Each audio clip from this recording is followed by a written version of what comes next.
I always took the same shortcut home after my night shift. The path cut through a small, overgrown park that had long been abandoned. Rusting playground equipment sat beneath gnarled trees, their branches casting strange shadows under the pale moonlight. That night, as I walked, I noticed something odd. A flickering light in the distance. It wasn't the warm glow of a street lamp. It was cold, almost blue, like the hum of an old television screen. Curious, I approached it, my footsteps muffled by the damp grass. In the middle of the clearing stood a carousel. It hadn't been there before. The horses were cracked and faded, their painted eyes wide with some forgotten terror. The light came from a single bulb above the carousel, swaying gently as if caught in an invisible breeze. A faint tune played. It sounded like carnival music, but slowed down and distorted, as if the melody itself was being dragged unwillingly through time.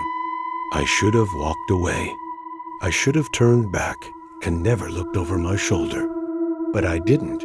Something about the carousel pulled me in. I stepped closer, and that's when I saw them, the children. They were sitting on the horses, their heads bowed, their forms unnaturally still. Their clothes were wrong, like something from a century ago. "Hey, are you okay?" I called out, my voice trembling. All at once, their heads snapped up. Their faces, oh God, their faces, were blank. Smooth skin where their features should have been, no eyes, no mouths, just empty.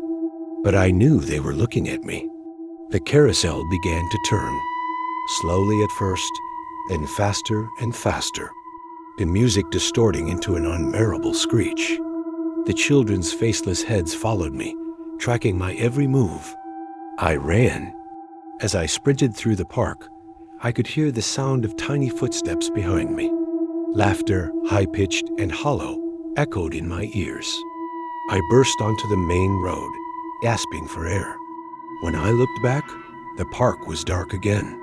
The carousel gone, as if it had never existed. Now, every night when I walk home, I hear it in the distance, the faint, haunting melody of that carousel. And I know it's waiting for me to come back.